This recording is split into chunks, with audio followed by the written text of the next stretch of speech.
kebijakan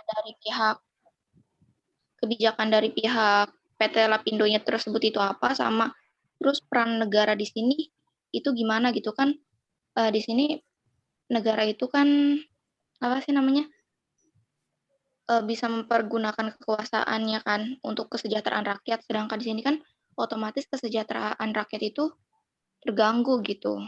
Banyak yang nggak punya rumah, banyak yang apa sih namanya, usahanya terganggu juga gitu. Jadi peran negara sama yang PT-nya tersebut. Makasih. Terima kasih pertanyaannya. Dia yang nanya siapa? Tadi, Triani. Oh, Anissa. Oh, iya. Mengenal. Terima kasih untuk pertanyaannya. Untuk pertanyaan yang pertama dari Sela ya. Maaf, untuk pertanyaan pertama dari Lulu akan dijawab oleh Kak Isma. Assalamualaikum, ingin menjawab. Dengaran suaranya? Ya, Kedengaran, Kak. Jadi arti ulayat sendiri dulu nih ya. Ulayat itu kan artinya wilayah. Jadi hak tanah ulayat. Jadi kewenangan atau hak masyarakat atas wilayah tersebut. Singkatnya kayak gitu aja. Gampangnya gitu. Jadi kewenangan masyarakat di wilayah tersebut atas tanah di wilayah tersebut. Ngerti nggak Lulu? Gimana kewenangan masyarakat? Iya kan ada subjek, ada objeknya nih. Iya, objeknya kan tanah. Subjeknya masyarakat di wilayah tersebut. Ya. Objeknya tanah di wilayah tersebut. Ya, ya. Jadi misalkan aku nih orang Depok nih, Lulu orang Jakarta. Jadi aku punya wewenang, punya hak atas tanah di Depok.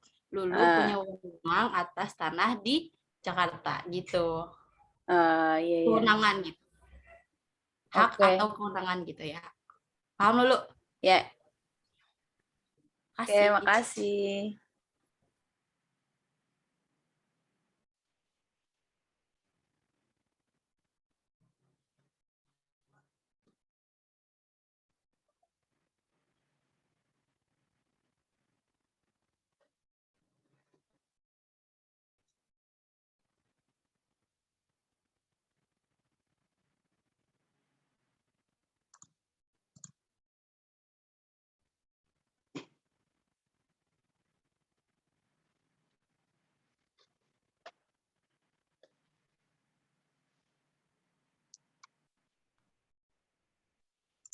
Oh iya, untuk pertanyaan Kak Ola yang kedua, tadi intinya bagaimana, apa sih jual beli pulau gitu, bisa enggak gitu ya? Ya, jadi saya ngambil sumber dari hukum online ya.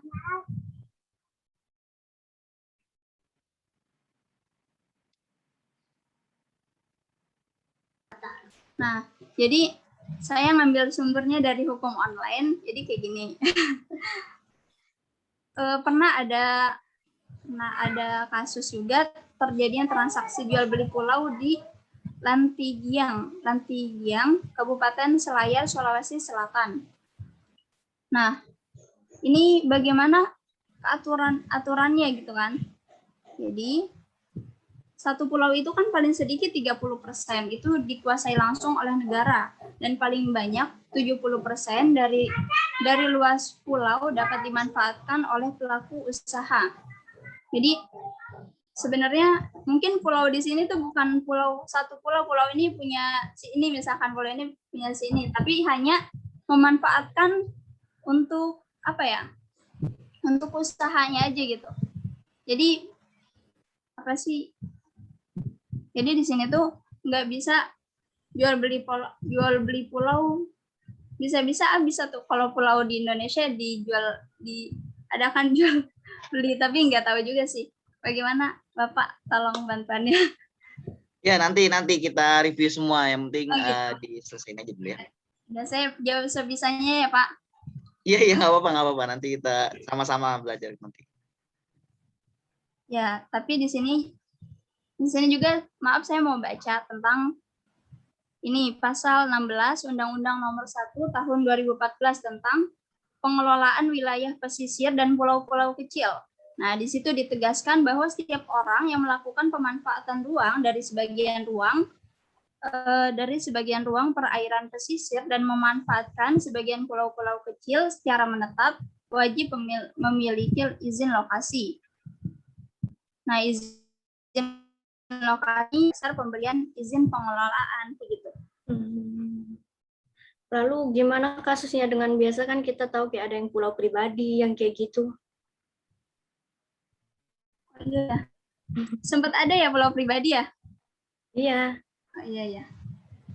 Ya, sebentar. Saya cari. Mungkin sewa kali itu ya. Maksudnya kasusnya bukan jual beli gitu, kasus sewa. Kurang tahu juga. Sewa atau jual beli? Enggak, kalau pulau pribadi berarti itu jatuhnya jual beli kan? Karena udah jadi hak milik gitu. Iya enggak? Iya. Terusnya yang menggunakan pulau itu berarti harus sewa gitu kan? Ya, orang lain ya gitu. Orang lain kalau mau menggunakan pulau itu harus sewa gitu. Iya sih. Jadi untuk masalah jual beli pulau sebenarnya saya belum baca-baca banyak tentang hal ini. Jadi mohon maaf untuk jawabannya. Iya, Kak Papa Kak. Makasih. Ya, sama-sama. Terima kasih. Ada yang ketiga ya, terakhir ya.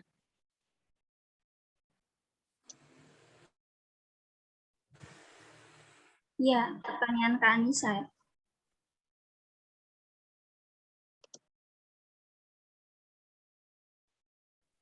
Pertanyaan Kak Anissa tentang peran negara dan peran perusahaan mengenai bencana alam yang terjadi di Indonesia ini gitu. Ya betul. Kalau ada teman-teman yang ingin membantu menjawab silahkan.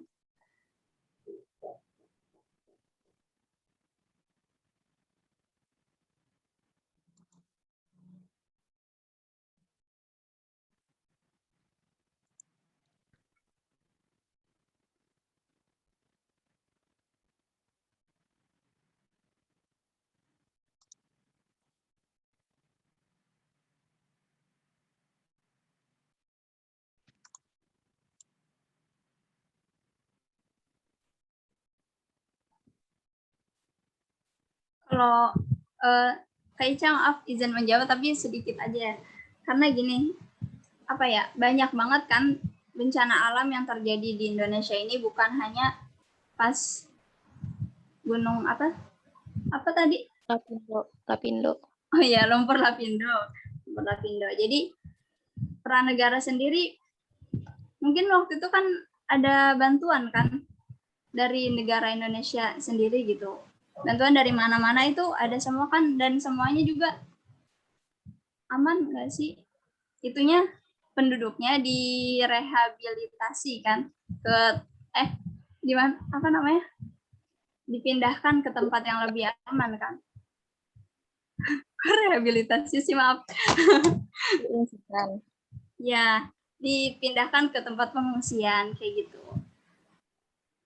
Untuk jadi apa sih maksudnya? Banyak banget kan kayak kasus-kasus kayak banjir, lumpur Lapindo, gunung meletus, kayak gitu-gitu kan banyak banget. Nah, Aceh juga maksudnya kan sama gitu kan sebenarnya. Tapi kayak gitu pasti ada ininya. Gimana Kak? Kalau misalnya banjir, habis itu juga gempa bumi gitu-gitu kan tanahnya masih ada ya. Kalau misalnya keadaan udah pulih, dia bisa nempatin itu lagi. Tapi kalau lumpur Lapindo tuh dia kalau nggak salah sampai ngejalar ke semuanya gitu. Bukannya makin sedikit, malah dia tuh makin kemana-mana gitu. Jadi kayak buat nempatin tempat itu tuh kayak nggak mungkin gitu, soalnya masih ada gitu. Kalau misalnya kayak banjir gitu kan, kalau banjirnya udah selesai, dibersihin lagi, orangnya bisa nempatin ke tempat itu gitu. Iya, jadi nambahin ya. Jadi kan eh, atas kejadian itu, eh, sebutlah masyarakat misalkan per orang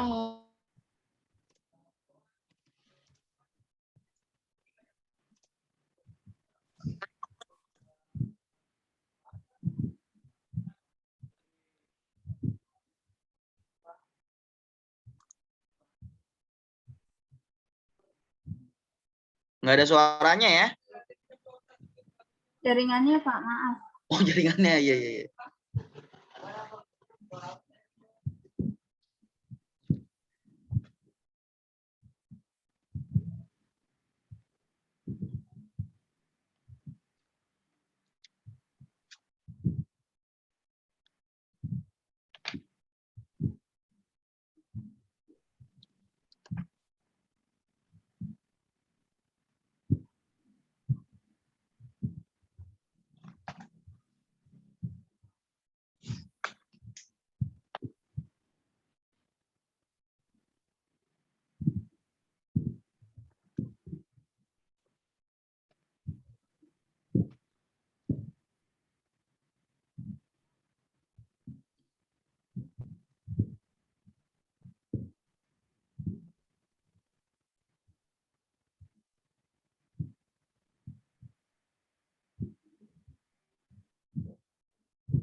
Teh Isma, boleh dilanjutin Teh?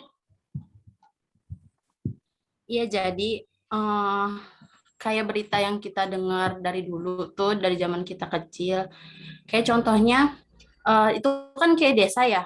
Jadi desa, misalkan satu orang kehilangan kerugian rumah dan sawah, misalkan sekian ratus juta. Itu kan emang satu desa itu kerugiannya nyampe triliunan kan. Jadi waktu itu kan emang udah dibayar, misalkan 20% dibagi merata ke masyarakatnya. Terus dicicil lagi berapa persen. Dan nggak bisa 100% juga langsung, karena negara kan uangnya juga nggak banyak-banyak banget dan butuh apa di wilayah-wilayah lain atau negara tuh butuh pengeluaran untuk hal lain kayak gitu.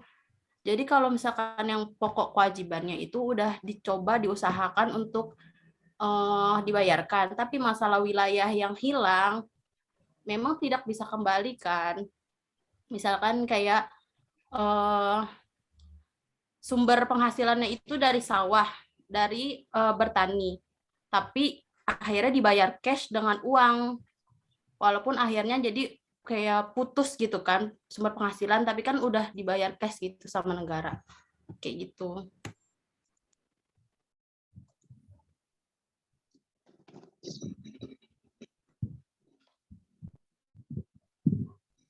Berarti kalau misalnya dari negara itu apa sih namanya, ngasih modal lah ya buat usaha yang lain gitu. Ngasih uang sebagai ganti ruginya. Ah, iya betul banget. Sebenarnya kalau ganti rugi tuh udah dibayarin sama pemerintah ya. Kalau masalah si perusahaan Lapindonya itu kan emang kayak hit and run gitu kan. Iya iya enggak mau tanggung jawab gitu. Tapi kalau sama kan kalau pemerintah tuh dari dulu emang udah dibayarin waktu awal itu aja langsung dikasih 20%. Setelah itu diangsur gitu loh, maksudnya enggak langsung. Jadi kalau misalkan emang gantiin apa kayak istilahnya kebiasaan lamanya punya sawah itu nggak bisa, emang nggak bisa lah kan, nggak bisa dinormalkan. Cuma kan udah diganti uang cash gitu loh, entah dia mau eh, berternak atau apa gitu. Oke, makasih. Makasih Mbak Auli.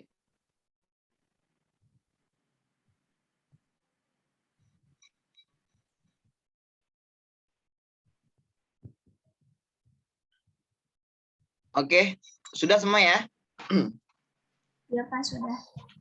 Oke, terima kasih semua untuk kelompok berapa ini? Kelompok 2 ya?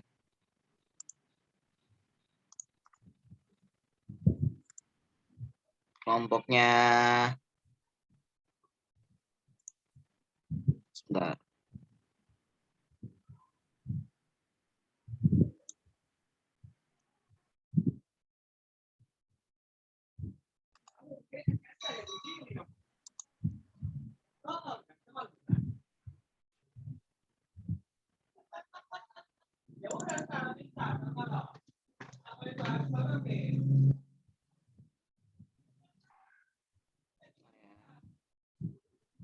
Kelompoknya Mbak Anissa Dwi Fitriani, Aprilia Ayu Sadila, Difla Azahra, Evisa Adekayanti, Kori Hapipah. Ya, benar ya ini kelompoknya kan?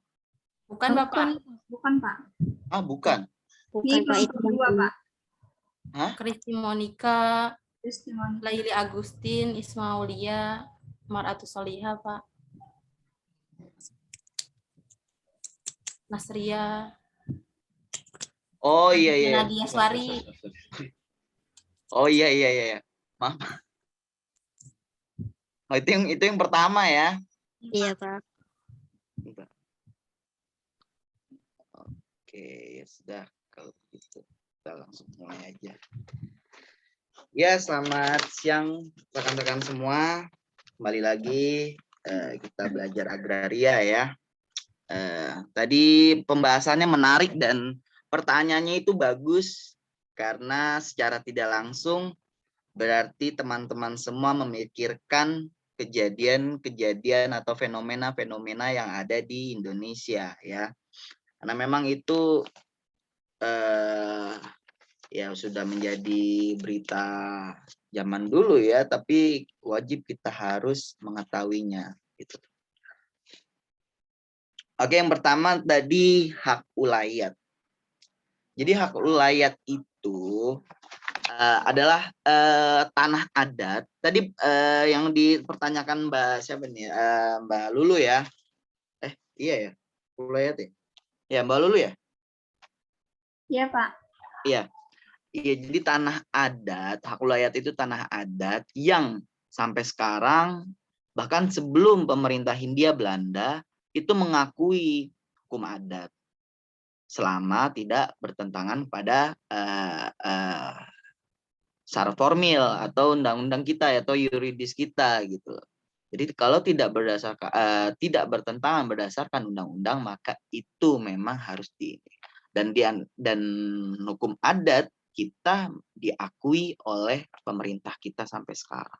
Di Hindia Belanda diakui pada saat itu, lalu pasca kemerdekaan setelah lahirnya UU PA itu diakui juga gitu.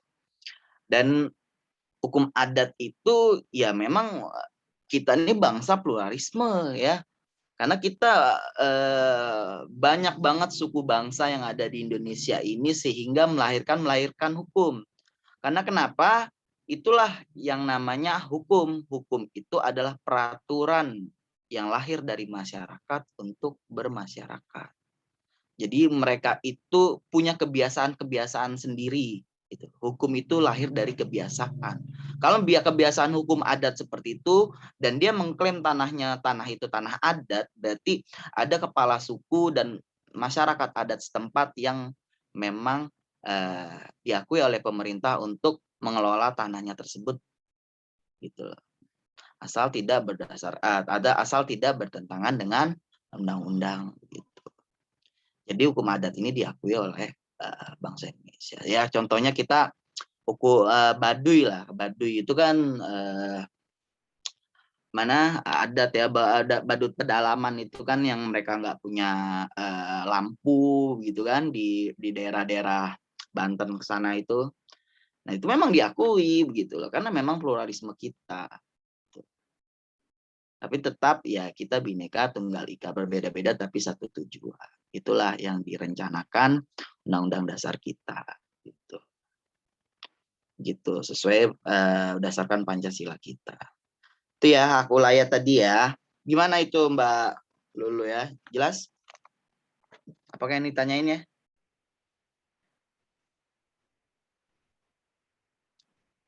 Tuh.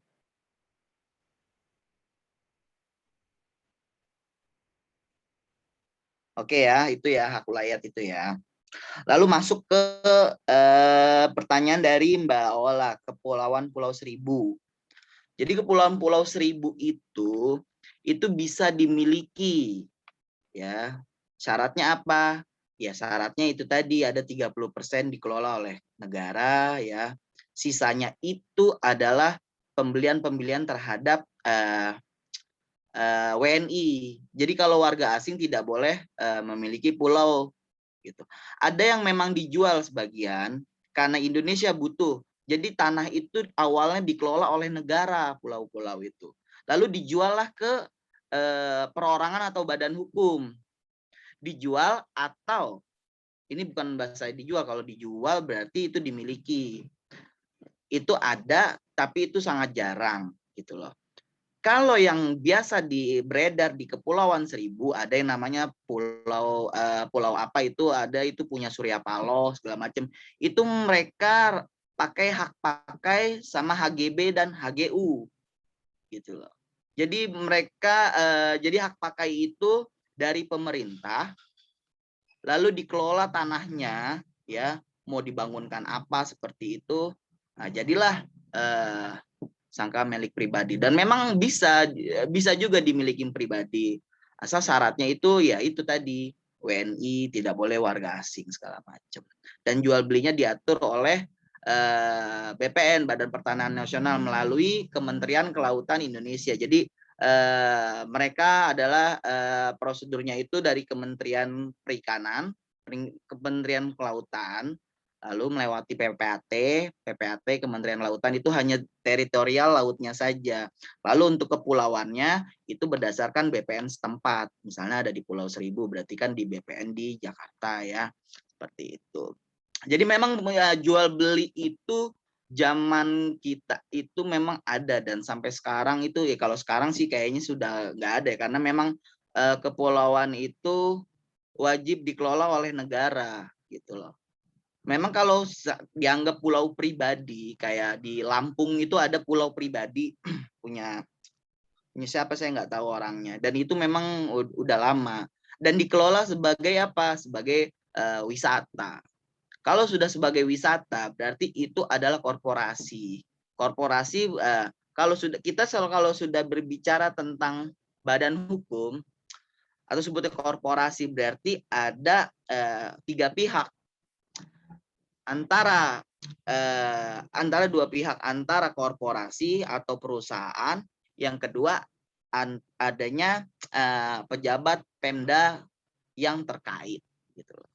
Jadi proses perizinan segala macam, padahal ada AMDAL di situ. Kalau AMDAL diizinkan oleh AMDAL analisis, misalnya analisis dampak lingkungan, misalnya kita mau buat pulau,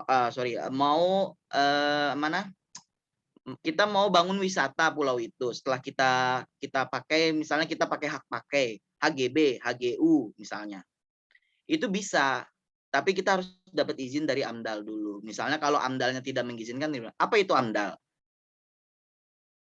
AMDAL itu adalah analisis dampak lingkungan.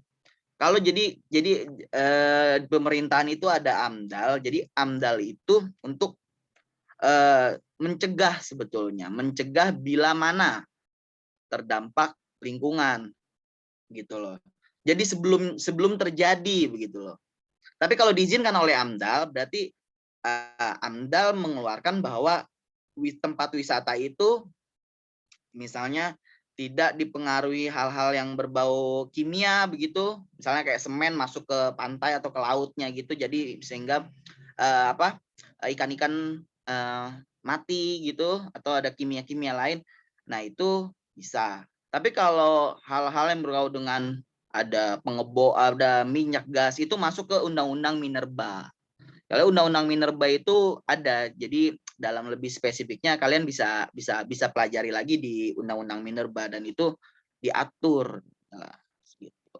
Adapun tadi yang inti dari hak pulau itu biasanya atau sering dipakai itu adalah hak pakai sama hak guna bangunan oleh pemerintah. Hak pakai lah.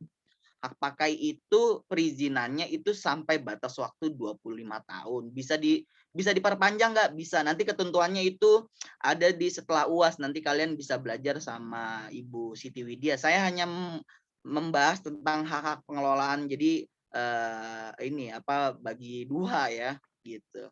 Tapi itu nanti kita bisa pelajari bersama-sama dulu. Jadi sebelum nanti setelah UAS itu kalian bisa tahu gambarannya seperti apa. Itu jadi Mbak Ola ya. Jadi kepulauan itu bisa dibeli oleh pribadi maupun oleh badan hukum.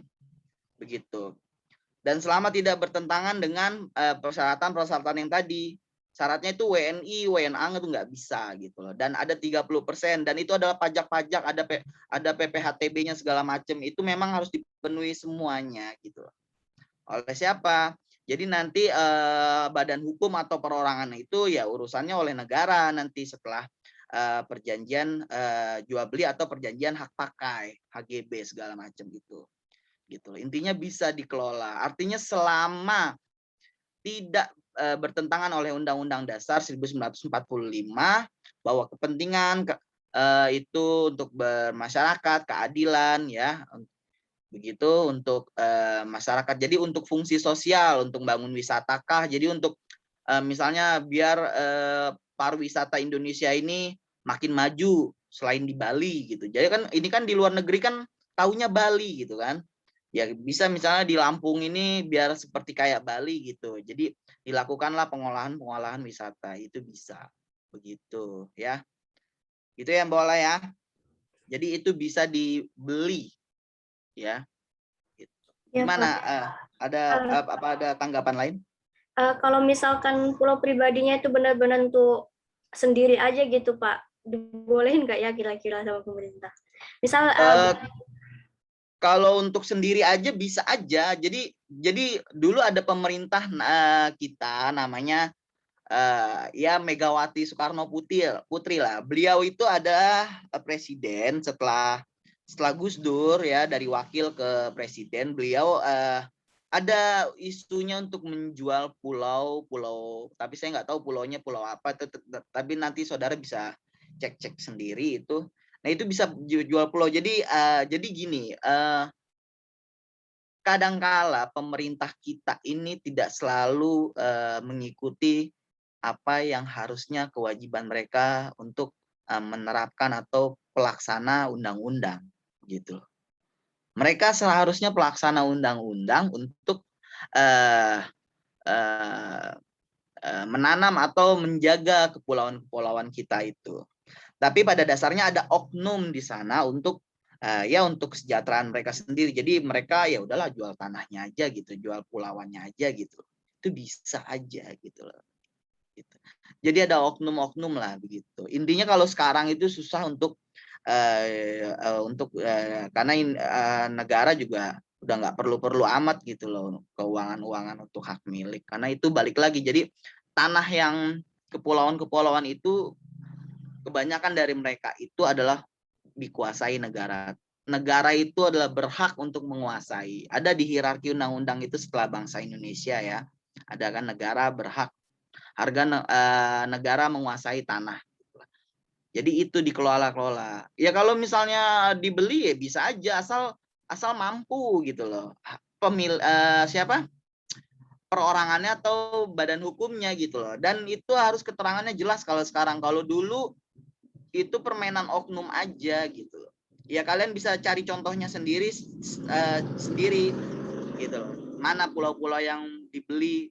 Setahu saya itu ketua umum pembina Partai Nasdem itu, ketua Nasdem itu ada yang punya pulau juga, dia punya pulau pribadi. Tapi itu bukan kepunyaan atau dijadikan milik pribadi, itu maksudnya SHM, sertifikat hak milik, itu bisa jadi hak pakai.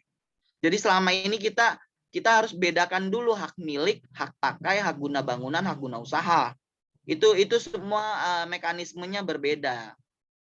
Kalau hak milik ya kita punya rumah ini masing-masing, itu hak milik kita gitu, tergantung. Tapi hak milik itu berdasarkan yuridis gitu loh. Berdasarkan fisik kita yang menempat tinggalkan gitu. Itu dari segi mana yuridis, dan materialnya juga penguasaan fisik tanah. Ya intinya itu Mbak Ola. Jadi ada yang bisa dan bisa dijual. Dan kalau keadaan di Indonesia pada saat itu tahun 1998 itu krisis moneter, ya kan? Ya. Jadi ada pengusaha-pengusaha dari Indonesia, ya udahlah, itu tanahnya buat pulau A misalnya itu buat saya aja untuk dalam rangka mana membangun Indonesia untuk lebih baik dalam, ya kan, kalau Indonesia misalnya kalau negara kita udah nggak ada lagi krismon gitu, nggak ada uangnya, kita mau gimana, justru pasti ada penggalangan dana, entah itu dijual pulaunya gitu. Jadi itu bisa saja terjadi gitu. Ya, tapi kalau sekarang mau beli pulau, ya itu tidak serta-merta untuk kepunyaan pribadi, melainkan paling untuk hak pakai saja. Hak pakai itu ya itu tadi ada jangka waktunya. Tapi kita bisa seterah kita mau bangun gedung kah, mau bangun apa di situ, terserah kita. Asal tidak mengganggu AMDAL kita, analisis dampak lingkungan kita, begitu ya. Begitu ya Mbak Ola ya. Iya Pak, makasih banyak Pak. Sama-sama ya. Lalu ada Mbak Anissa mengenai lumpur lapindo ya Mbak Anissa ya. Jadi lumpur lapindo itu adalah korporasi. Jadi PT Lapindo itu perusahaan siapa?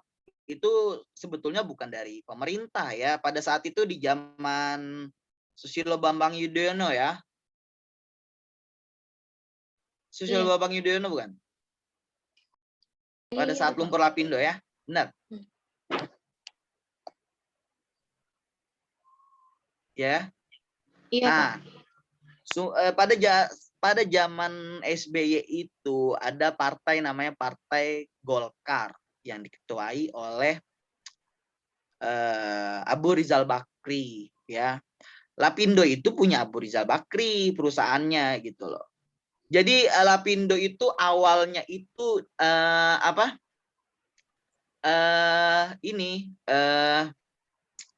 jadi ada fenomena alam yang keluar begitu loh. Entah jadi lumpur magma yang panas gitu, itu keluar di Sidoarjo, itu di sekitaran Sidoarjo. Jadi itu adalah fenomena alam. Yang harus bertanggung jawab siapa kalau sudah seperti itu? Gitu. Ya pasti lumpur Lapindo, ya pasti ya perusahaan Abu Rizal Bakri, korporasinya gitu loh. Ya, tapi karena Abu Rizal Bakri ini partai koalisi pemerintah pada saat itu. Jadi seolah-olah pemerintah yang tanggung jawab begitu loh. Jadi PT Lapindo ini ya ingin menguruk atau mengolah ya kan, membangun suatu apa ya, pada saat itu niatnya itu kalau nggak salah di Nona Minerba atau apa gitu ya. Intinya beliau ini perusahaan yang ingin bangun alasannya untuk mensejahterakan masyarakat, untuk mempekerjakan para buruh ya yang menganggur misalnya di daerah-daerah Sidoarjo. Tapi akhirnya terjadilah fenomena alam. Jadi keluar lumpur yang ada di perut bumi itu keluar di Sidoarjo. Jadi lumpur panas itu, magma itu. Jadi akhirnya ya batal, dan sampai sekarang gimana urusan Lapindo itu? Lah, karena urusan Lapindo itu pada zaman SBY sampai sekarang seharusnya kita tuntut ya Jokowi gitu loh. Kalau prosesnya ya itu sudah diganti rugi, itu sudah yaitu adalah penyelesaian korporasi. Penyelesaian korporasi antara pihak terkait, pemerintah dan pengusaha-pengusaha yang ada di belakangnya gitu loh. Jadi itu main persen-persenan. Kalau sudah berbicara tentang korporasi, ada yang namanya polemik. Polemik berarti ada pelajarannya lagi, yaitu adalah apa? Politik hukum agraria atau sengketa agraria. Ya. Ini kan pelajaran hukum agraria. Kalau di dalam sengketa berarti sudah ada politik di situ. Lapindo udah pasti jelas sengketa gitu. karena pemerintah tidak mau ikut campur pada saat itu. Padahal kenyataannya pemerintah dan Lapindo sendiri itu punya Abu Rizal Bakri itu kerjasama, sama-sama apa? Ya menguntungkan hak dari ingin mencari untung lah pada saat itu dari perusahaannya PT Abu Rizal Bakri, dan persenannya dapat dan ditugaskan oleh pemerintah melalui individu gitu pada saat itulah. Yaitu ibaratnya main proyek begitu gitu ya. Jadi itu perusahaannya kalau mau minta tanggung jawab ya sama Pak Abu Rizal Bakri begitu. Itu punya Abu Rizal Bakri pada saat itu. Gitu. Jadi sampai sekarang lumpurnya kalau masih ada ya udah itu fenomena alam. Perusahaan juga udah pasti rugi itu, rugi miliaran bahkan triliunan itu, ratusan miliar. Tapi pemerintah ya masyarakat mereka kan berdalihnya itu kan perusahaannya berdalihnya loh itu kan fenomena alam, kita kan tidak tahu mengenai iya itu gitu. Tapi berkat mereka ya alasan itu mereka menggali itu di dalam undang-undang minerba itu, mereka akhirnya menggali, akhirnya terjadilah fenomena alam, dan sebetulnya itu analisis dampak lingkungannya terjadi pada perusahaan. Seandainya perusahaan tidak mengebor atau menanam atau mencari suaka di Sidoarjo dalam hal korporasi ini, pasti tidak ada terjadi fenomena alam tersebut. Gitu. Seharusnya AMDAL itu analisis dampak lingkungan itu hadir pada saat itu. Itu. Ini kan karena pemerintah, karena orang satu partai ibaratnya kayak sekarang ini PDIP sama Gerindra yang sudah berkoalisi gitu. Pada saat itu seperti itu. Dulu kita mungkin belum mengerti, tapi sekarang itu mahasiswa diwajibkan harus tahu begitu. Mengapa harus ada presentasi segala macam? Karena kita sudah menganut mahasiswa merdeka. Mahasiswa merdeka itu mahasiswa berhak berbicara, berhak presentasi ya, berhak menjawab, berhak bertanya seperti itu. Itu nggak kayak dulu itu mahasiswa ya dia diem aja, jadi kayak ceramah khutbah Jumat gitu, itu sudah zaman dulu. Kalau sekarang ya harusnya dan menganut sistem mahasiswa merdeka. Intinya ya itu tadi, Lapindo itu ya itu sampai sekarang juga siapa ininya itu loh, siapa yang bersalah, siapa yang ini, itu main salah-salahan aja nggak ada sampai sekarang, karena mereka adalah penguasa. Kalau sudah berbicara tentang penguasa itu ya itu gimana tuntutannya. Sampai sekarang belum selesai urusannya, itu numpuk-numpuk aja sampai sekarang. Padahal lumpur Lapindo itu kejadiannya tahun berapa ya? Tahun 2000-an kalau nggak salah ya. Ya kan? Kalau warga Sidoarjonya itu diganti-ganti, diberikan rumah lagi, dibelikan makan. Ya memang seharusnya begitu, tapi itu adalah penyelesaian yang mudah bagi korporasi. Yang tidak mudah adalah bagaimana mengembalikan tanah itu menjadi tanah semula, tidak menjadi fenomena alam itu. Gitu. Itu yang seharusnya kita renungkan. Seharusnya pemerintah tahu soal itu. Ya, dan AMDAL itu dulu itu mengizinkan tiba-tiba. Jadi kalau suatu ada proyek intinya dari bumi, AMDAL itu seharusnya mengecek atau mereview untuk sebelum digunakan oleh perusahaan-perusahaan yang atau korporasi-korporasi yang bekerja sama pemerintah gitu. Tapi AMDAL itu ya karena memang ini penguasa ya bisa saja langsung disetujui, akhirnya terjadi demikian begitu. Begitu ya Mbak Nisa, itu terima kasih, pertanyaannya sangat bagus, dan Mbak Ola tadi, Mbak Lulu juga bagus-bagus semua. Ya terima kasih lah ya. Udah Mbak Nisa udah mengerti ya soal lumpur Lapindo ya. Kita pun demikian juga sampai sekarang juga belum bisa tahu bagaimana hal itu bisa terjadi, bahwa itu sebetulnya adalah fenomena alam yang ya lagi sial aja gitu Bakri ya, kena proyeknya gitu kan. Dulu kan dia orang terkaya, berapa itu orang terkaya di Indonesia, berapa saya lupa. Ini saya langsung share aja, ini kita belum belajar ini. Bentar ya. Oke, kita belajar di sini dulu. Oke, udah kelihatan? Belum Pak, masih proses. Loading. Oh gitu ya, Oh, udah. loadingnya. Sudah Pak. Astagfirullahaladzim. Oke, ini kita ini kan saja.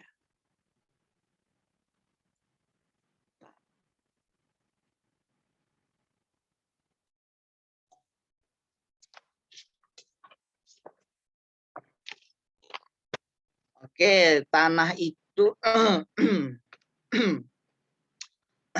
hak penguasaan atas tanah yang tadi dijelaskan oleh kawan-kawan Mbak Nisa ya. Kelompoknya siapa, Mbak Anissa ya?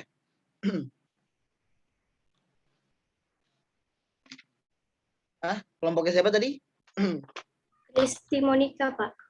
Oh, kelompoknya Listi Monica sama Listi Monica Chandra ya. Iya.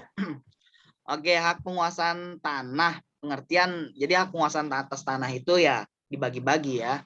Nah, pengertian penguasaan arti fisik dan arti yuridis ini yang tadi kita singgung. Penguasaan dari arti yuridis adalah penguasaan yang dilandasi hak untuk menguasai secara fisik tanah yang dihakim, ya. Siapa pemilik tanah menggunakan atau mengambil. Jadi penguasaan fisik itu jadi kita penguasaan yuridis atau penguasaan formil ya itu dilandasi dengan apa? Ya sesuai undang-undang, misalnya punya sertifikat hak milik ya. Gitu. Jadi itu yuridisnya. Fisiknya apa ya? Kita tempatin itu tanah itu. Jadi biar tidak ada yang bisa mengklaim tanah kita itu tanah ini. Jadi gitu. Secara yuridis dan fisik kita harus seperti itu ya. Jadi itu ya secara fisik tanah dihaki ya. Ada juga yang hanya menguasai yuridisnya aja, fisiknya dimiliki oleh digunakan oleh orang lain. Apa itu? Ada yang tahu nggak? Kita penguasaan yuridis kita punya SHM-nya, punya sertifikatnya, tapi tanah kita itu dikuasai oleh orang lain, artinya dikuasai secara fisik. Apa itu disebutnya? Sewa bukan Pak? Iya? Sewa bukan? Iya betul, sewa menyewa. Ya terima kasih Mbak Kristi Monica Chandra ya. Jadi itu sewa menyewa gitu loh. Arti yuridis kita punya tanahnya, tapi tapi arti fisiknya mereka menguasai tanah itu. Selama apa ya? Selama bentuknya tidak diubah-ubah gitu loh. Ya kalau bentuk-bentuknya diubah-ubah itu jangan pakai sewa menyewa ya. Pakainya apa? HGB, hak guna bangunan seharusnya. Nah, gitu. Kan biasanya kalau kita sewa menyewa misalnya ya gimana ya? Ya kayak di ini aja lah, di rumah kita sewa gitu kan. Ya atau ngontrak lah, ya kan? Ya masa ya kita hancurin terus kita ubah sedemikian bagus gitu kan. Itu kan nggak boleh kan, pasti nyewa menyewa ya hanya tempatnya aja atau tempat itu ya berdasarkan yuridisnya atau berdasarkan hak milik dari orang lain itu gitu. Kecuali kalau kita pakai HGB. Aspek penguasaan atas tanah, aspek privat, ada aspek privat dan aspek publik. Aspek privat adalah penguasaan secara yuridis atas tanah, namun penguasaan fisiknya dilakukan pihak lain. Ya, ini privat. Penguasaan secara yuridis yang tidak memberi kewenangan untuk menguasai tanah yang bersangkutan secara fisik. Ada juga yang seperti ini. Jadi ini tadi sewa menyewa, penguasaan yuridis yang tidak memberi kewenangan untuk menguasai. Ada yang ini dilakukan oleh pribadi atau ya udahlah ya saya aja gitu yang ngelakuin, yang nempatin gitu ya. Aspek publik penguasaan atas tanah sebagaimana yang disebutkan dalam pasal 33 ayat 3 Undang-Undang 1945 dalam pasal 2 UU PA. Ini aspek publiknya. Ini balik lagi ke Undang-Undang dasar kita gitu.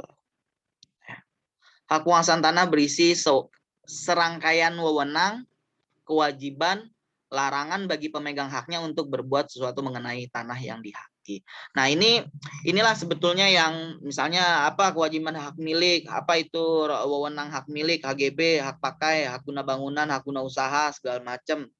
Itu nanti, dan apakah larangan-larangannya itu nanti bisa dijelaskan setelah UAS ya, oleh Ibu Siti Widya. Kita hanya mencangkup basic-basicnya aja. Pengaturan hak-hak penguasaan atas tanah dalam hukum tanah dibagi menjadi dua. Hak penguasaan atas tanah sebagai lembaga hukum, hak penguasaan atas tanah sebagai hubungan hukum yang konkret. Jadi hak penguasaan atas tanah sebagai lembaga itu, hak penguasaan atas tanah ini belum dihubungkan dengan tanah dan orang atau badan hukum tertentu sebagai pemegang haknya.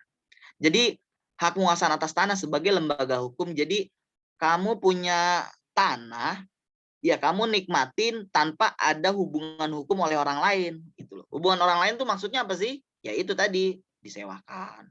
Ya. Gitu.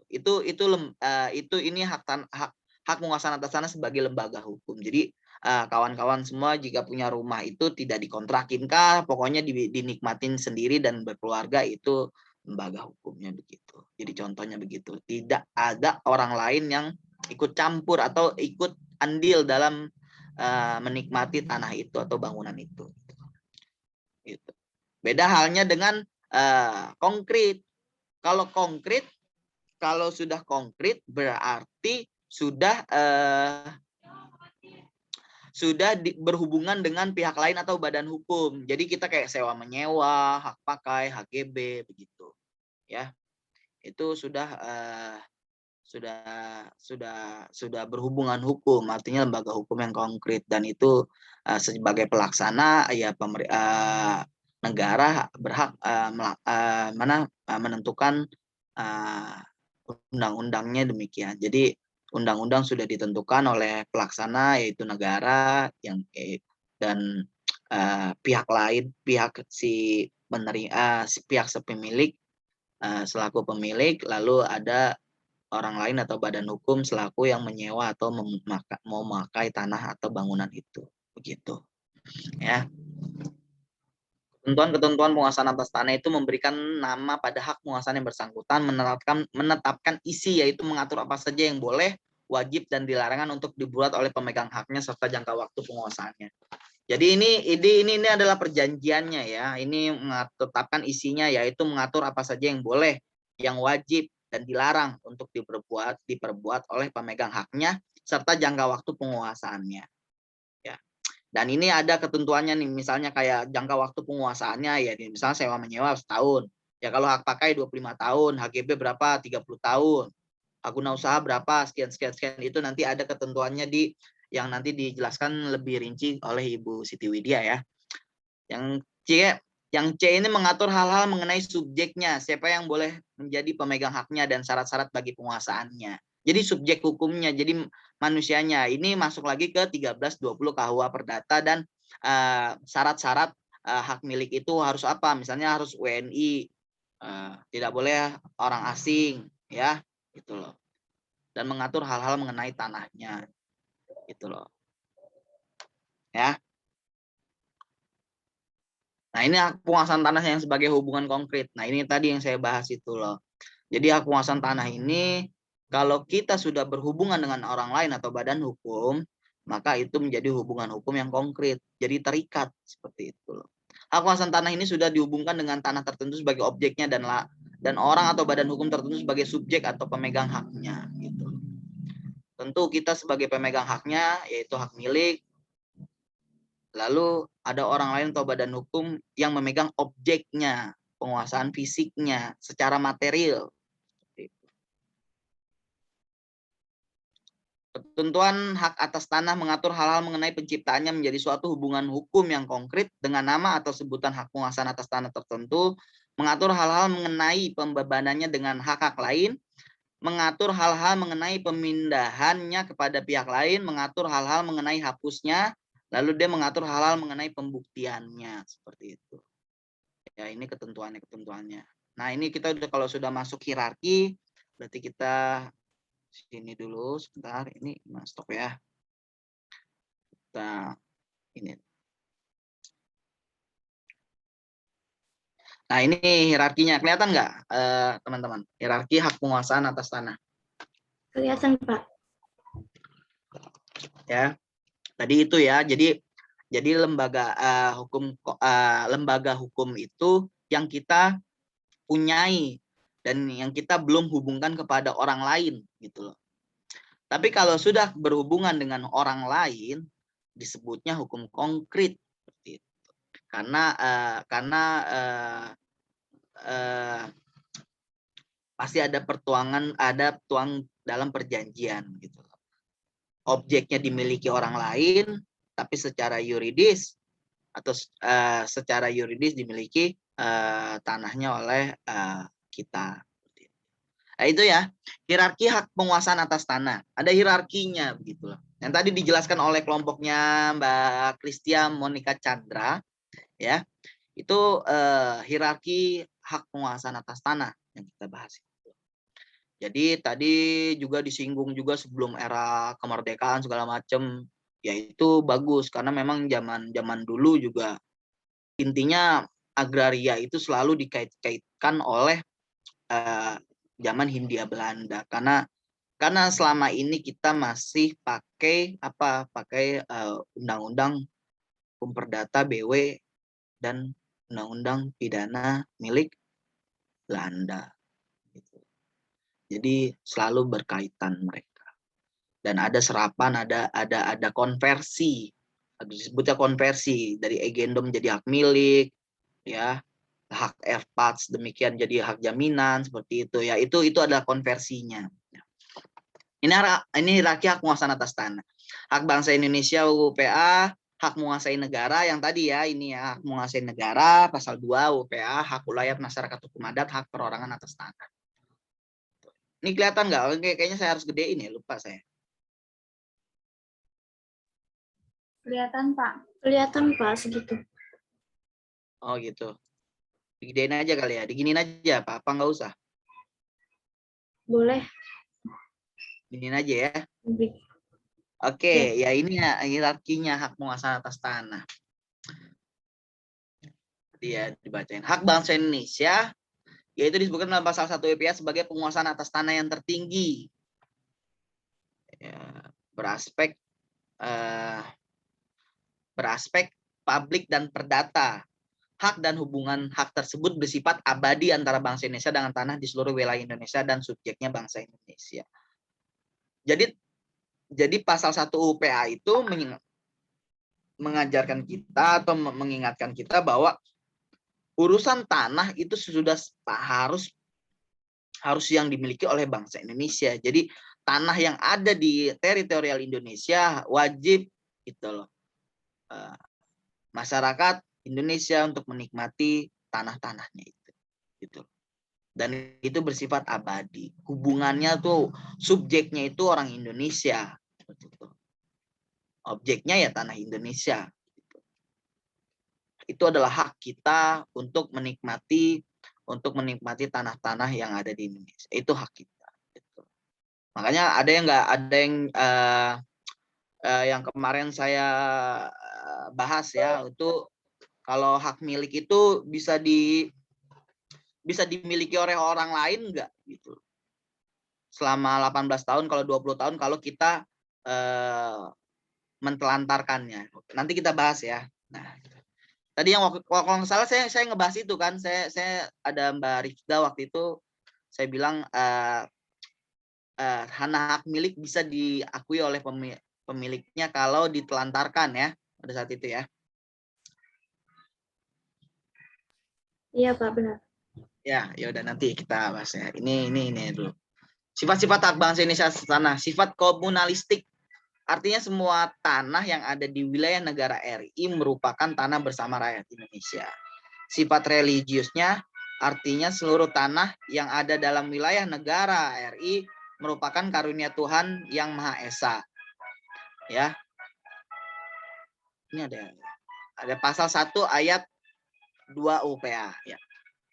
Sifat abadinya artinya hubungan antara bangsa Indonesia dengan tanah akan berlangsung dan tidak putusnya untuk selamanya. Jadi tidak putus selama-lamanya. Jadi dia itu selalu berhubungan antara hubungan antara bangsa Indonesia dengan tanah gitu.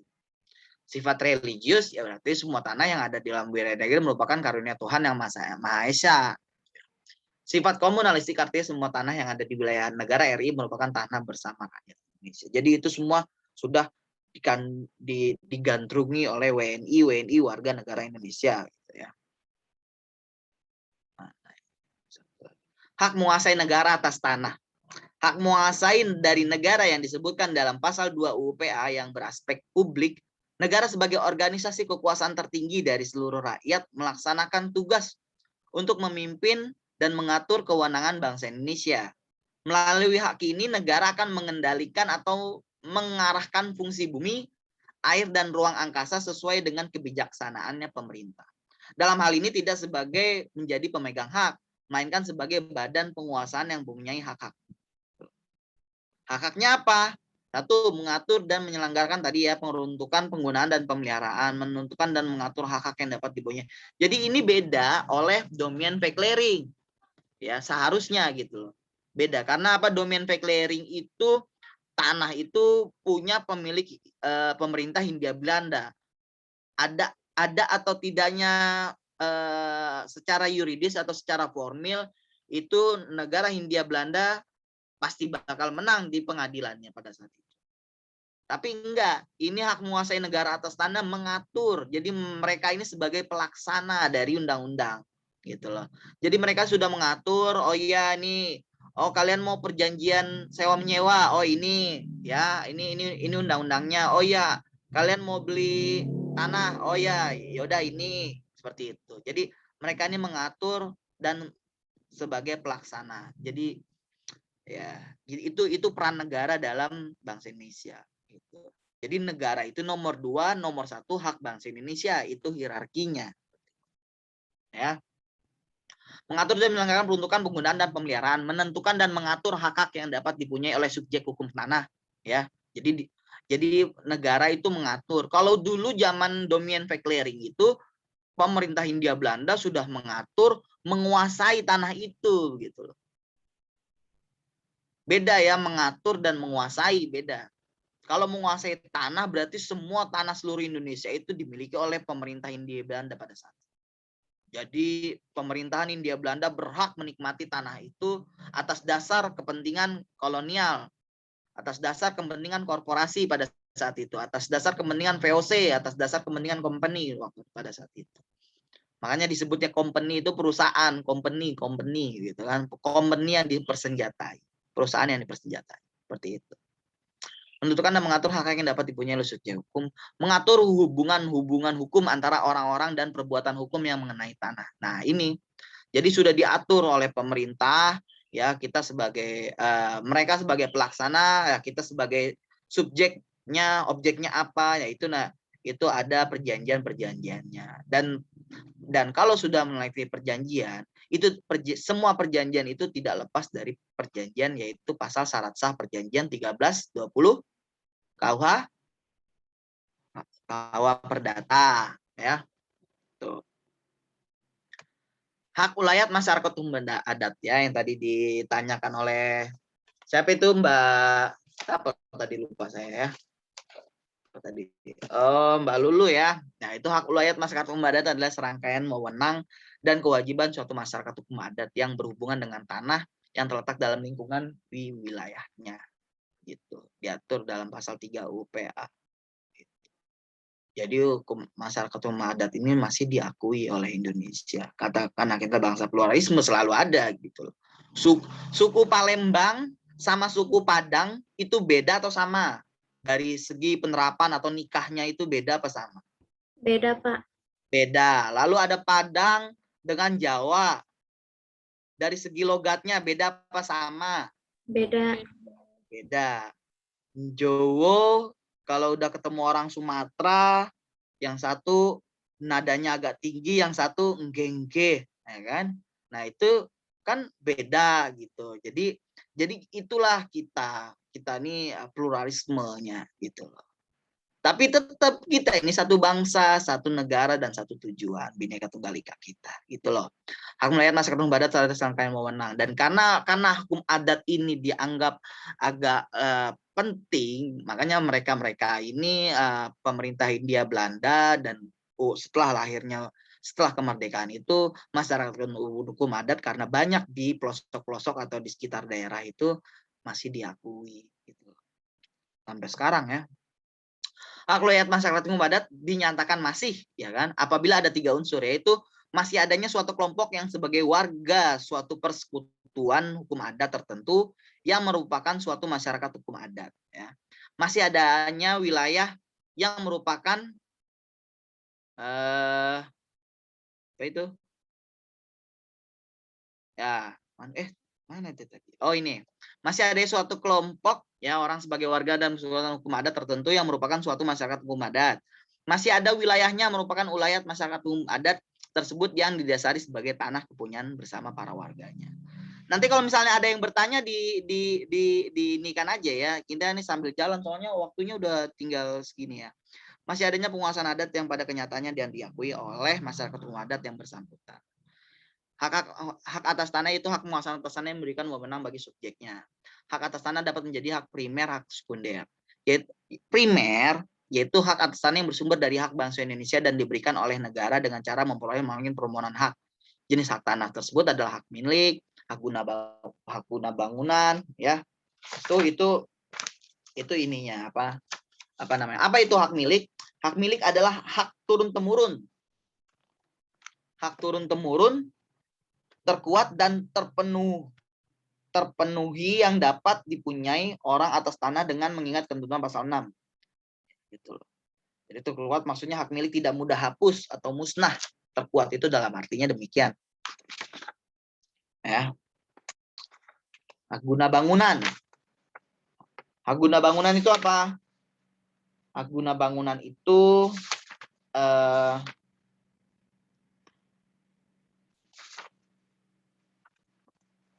adalah hak untuk mendirikan dan mempunyai bangunan-bangunan atas tanah yang bukan miliknya sendiri dengan jangka waktu paling lama 30 tahun. Inilah yang bisa dipakai oleh tadi pertanyaannya Mbak Ola, bisa dipakai oleh kepentingan korporasi dalam arti perusahaan, pejabat-pejabat yang terkait dalam hal kepulauan seribu itu ditanami oleh dijadikan wisata. Lalu hak guna usaha. Hak guna usaha adalah hak untuk mengusahakan tanah yang dikuasai oleh negara dalam jangka waktu sebagai pasal 5 itu ya sama ada jangka waktunya ya. Nanti ini sejarah ini hanya secara gamblang aja, nanti ini dijelaskan itu setelah UTS ya oleh Ibu Siti Widya. Hak pakai itulah hak yang ingin memakai dan itu jangka waktunya 30 tahun. Perbedaan dari mereka itu hak guna bangunan itu adalah bangunan yang ingin dipakai. Gitu loh. Hak guna usaha berarti perkebunan dari nah kayak punya Prabowo itu itu punya berapa puluh hektar itu. Nah itu hak guna usaha sebetulnya.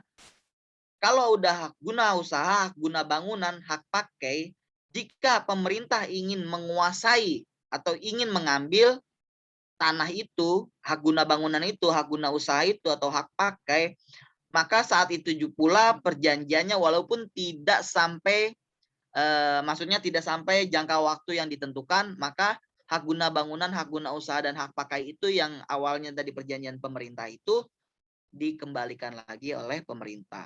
Jika pemerintah ingin menguasai atau adanya hak guna usaha itu melalui korporasi itu tidak sesuai dengan peraturan undang-undang atau tidak sesuai atau tidak sejalan seperti itu.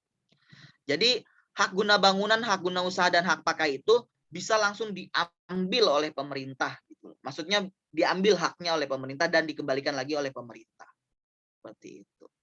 Walaupun jangka waktunya masih lama, misalnya masih 25 tahun lagi, tetap pemerintah itu bisa. Karena itulah namanya hak menguasai negara. Begitu pemerintah. Kalau ya korporasinya bandel gitu ya, intinya gitu, atau yang menyelenggarakan atau yang menempati objeknya itu bandel, atau penguasaan fisiknya itu badan hukumnya kurang baik seperti itu. Hak atas tanah sekunder yaitu hak atas tanah yang tidak langsung bersumber pada hak bangsa Indonesia dan diberikan oleh pemilik tanah dengan cara memperolehnya melalui perjanjian pemberian hak antara pemilik tanah dengan calon pemegang haknya bersangkutan. Ya, jenis hak tanah ini adalah hak guna bangunan, hak sawah, ya, hak PK, hak usaha bagi hasil, dan hak gadai dan hak penumpang. Ini semua adalah hak-hak yang proses objeknya dimiliki oleh orang lain, begitu loh. Tapi penguasaan yuridisnya adalah dimiliki oleh kita, misalnya gitu loh, ya. Jadi misalnya Mbak Ola menguasai yuridisnya gitu loh, ya. Tapi pada dasarnya yang menguasai fisik tanah atau menguasai materialnya yaitu Mbak Nabila Kresia atau Mbak Kristia Monica Chandra begitu. Jadi itu adalah perjanjiannya. Perjanjiannya apa ya? Perjanjiannya nanti ada namanya perjanjian sewa menyewa yang tadi ya, perjanjian hak pakai di atas hak milik, perjanjian hak guna bangunan di atas hak milik, atau nanti itu setelah itu ke PPAT baru nanti didaftarkan atau dilaporkan ke Kementerian ATR ya, Administrasi Tata Ruang atau BPN, Badan Pertanahan Nasional. Tuh ya. Hak jaminan atas tanah yaitu hak penguasaan atas tanah yang memberikan wewenang kepada pemegangnya untuk menggunakan tanah yang dikuasainya, tetapi memberikan wewenang untuk menjual lelang tanah apabila debitur tanah tersebut melakukan manifestasi. Ya, gitu. Jadi kalau hak jaminan tanah itu ya. Jadi kita nih ada jaminan barang kita atau sertifikat kita dijaminkan, ya kan? Jadi yang megang yuridisnya pada saat itu adalah kreditur yaitu bank, ya kan?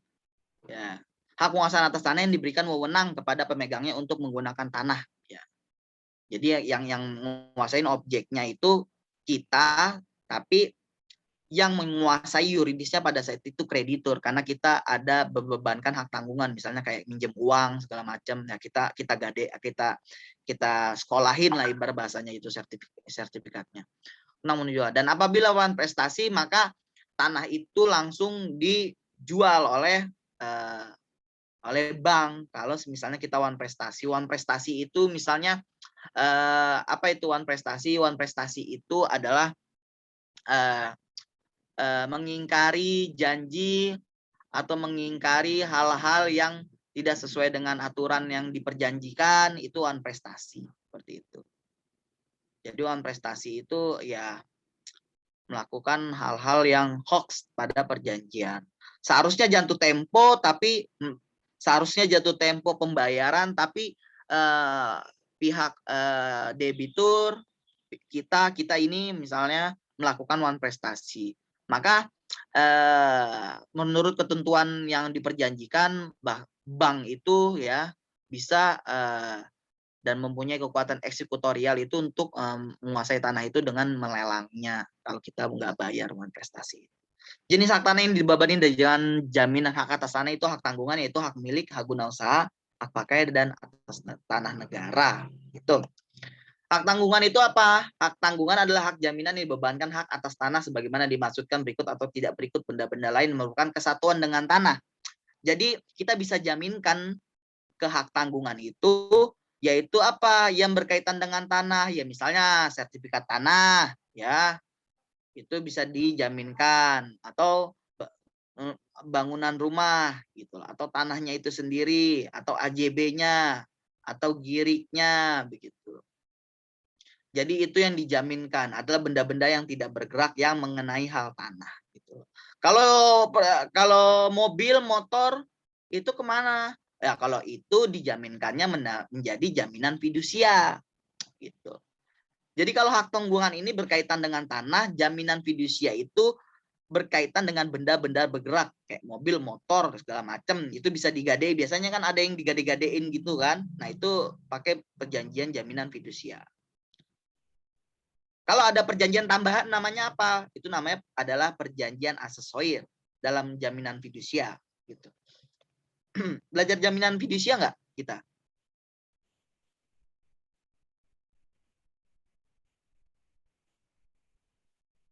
Hah? belum tahu Pak. Belum lihat. Oh, belum tahu ya. Oh ya. Ya itu singkatnya. Jadi hak tanggungan sama jaminan fidusia basicnya begitu. Jadi hak tanggungan itu khusus dengan tanah, berkaitan tanah. Jaminan fidusia itu benda-benda yang bergerak. Ya. Hak milik atas satuan rumah susun. Hak milik satuan rumah susun adalah hak milik yang satuan bersifat perorangan dan terpisah. Meliputi juga haknya bersama, tanah bersama, dan yang semuanya merupakan satu kesatuan yang tidak terpisahkan. Ada juga wakaf, ya.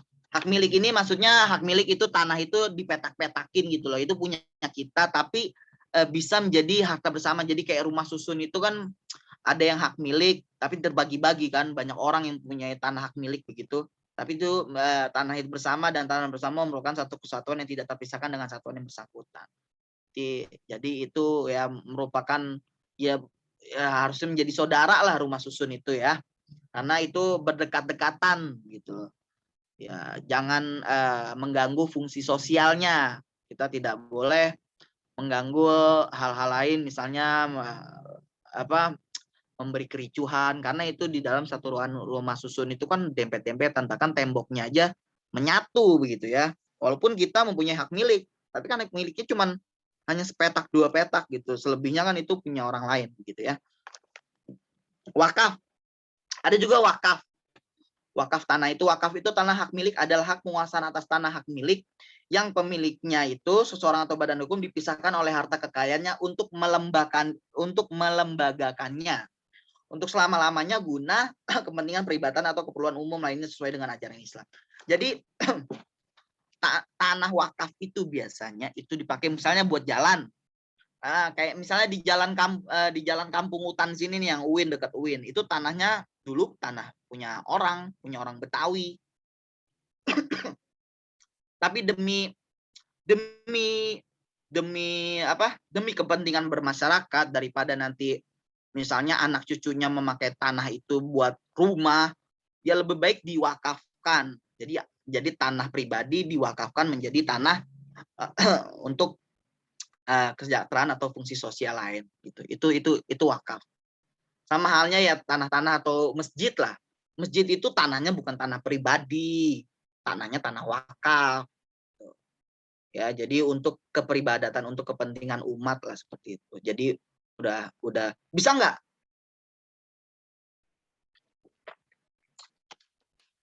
tanah hak milik tanah wakaf itu digugat oleh ahli waris. Jadi udah diwakafin, misalnya ada cerita nih Mbak Ola Triana dapat warisan, tapi dulu sama Mbak Mar'atus Solihah ini sudah diwakafkan dan sudah menjadi masjid gitu. Dan Mbak Ola ini mau ngambil tanah itu karena mau bikin rumah gitu, mau dirobohin gitu. Bisa nggak? Nggak bisa Pak. Saya mau nanya. Hah? Nggak bisa. Iya, nggak bisa. Kenapa?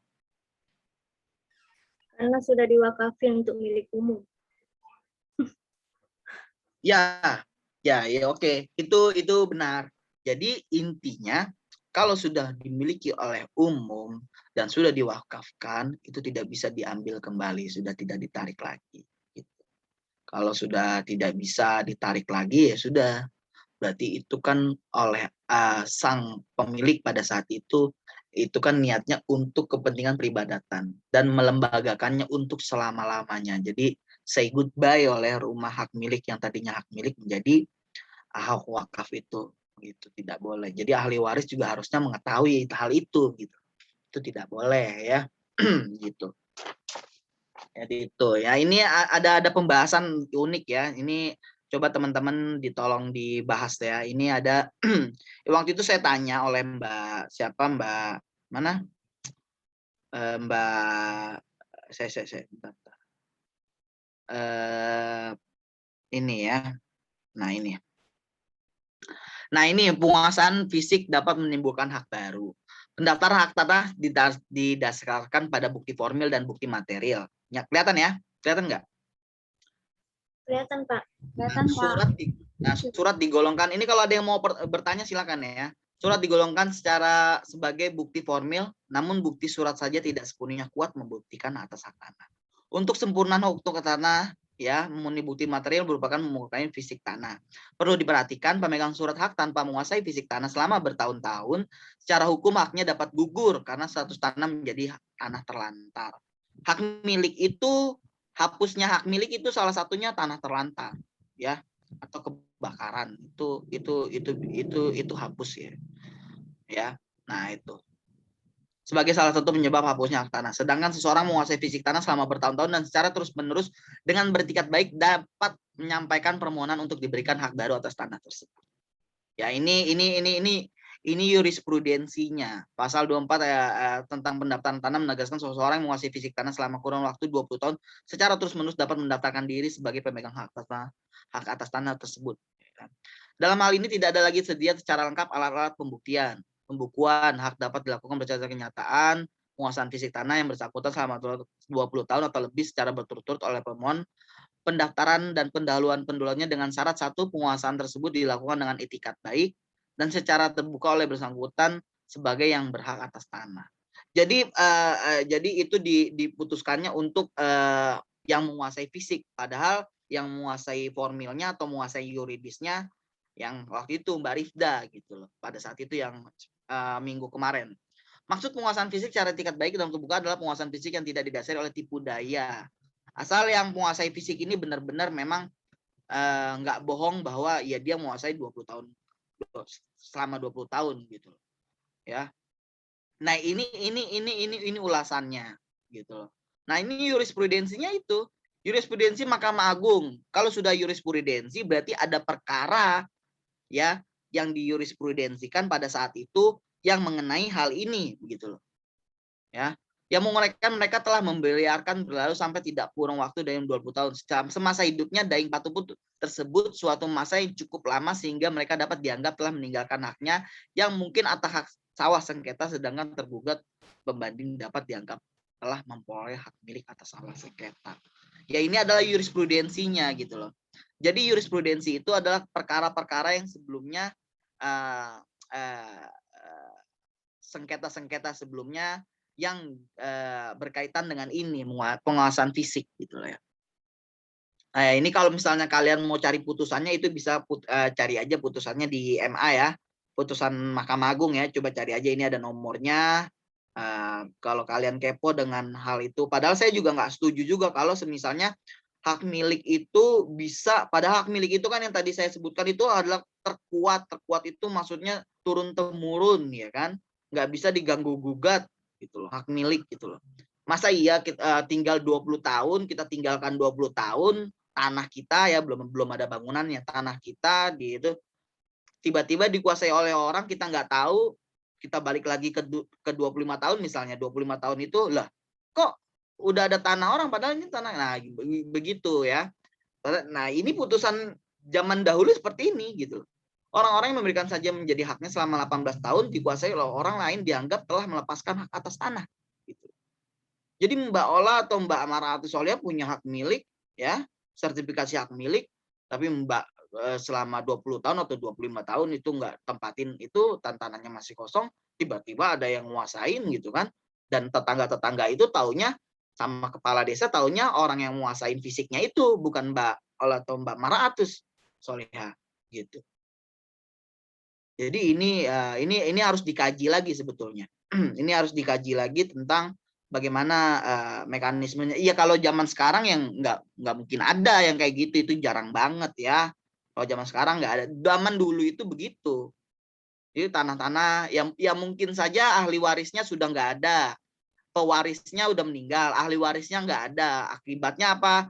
Tanah yang dulu yang punya ahli waris atau pewaris itu menjadi nggak ada turun temurunnya, artinya nggak ada yang apa? Nggak ada yang jadi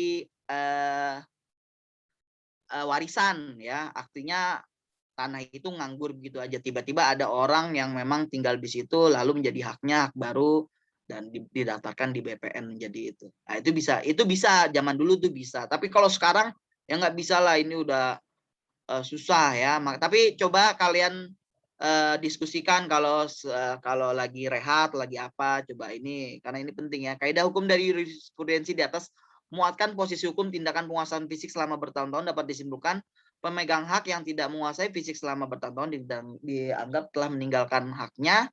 Pemegang hak yang tidak menguasai fisik selama bertahun-tahun dianggap telah melepaskan haknya. Gitu ya. Penguasaan fisik tanah selama bertahun-tahun dianggap telah memperoleh hak milik. Gitu ya. Gitu. Ya, sepanjang ini banyak tanah-tanah yang dikuasai namun tidak ada surat yang mendasarinya. Aturan hukum tersebut dapat dijadikan dasar bagi negara untuk memberikan hak-hak baru kepada pihak yang melakukan penguasaan fisik. Secara jujur, secara sosiologis bahwa orang yang menguasai tanah selama bertahun-tahun adalah orang-orang yang benar membutuhkan lahan untuk tempat tinggal.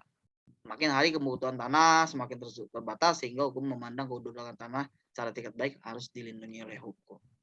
Ya, jadi ini bisa jadi bahan bahasan buat teman-teman semua ya. Gitu. Bapak maaf waktunya udah habis. Oh, udah habis ya? Nggak ada yang mau nanya ya tapi ya. Oh, yaudah kalau gitu nanti ke pembahasan selanjutnya ya, nanti kelompok selanjutnya untuk mempersiapkan. Dan saya mohon maaf ini kalau saya ada kekurangan kata ya. Ada kekurangan maaf ya, pokoknya intinya itu ya, kita belajar bersama lah dalam hal agraria ini karena pada dasarnya agraria itu sangat luas. Kalau kalian belajar agraria berarti kalian harus belajar lebih spesifik lagi, lex spesialisnya harus dipelajari juga karena ada anak turunan hierarkinya seperti itu. Begitu ya. Oke, nahtatimu bikifaratin majlis. Subhanakallahumma wa bihamdika asyhadu an la ilaha illa anta wa astaghfiruka wa atubu ilaik. Waalaikumsalam fima ba'd ya. Teman-teman ya, semoga sehat semuanya, jangan sampai sakit ya. Assalamualaikum warahmatullahi wabarakatuh. Waalaikumsalam. Bye.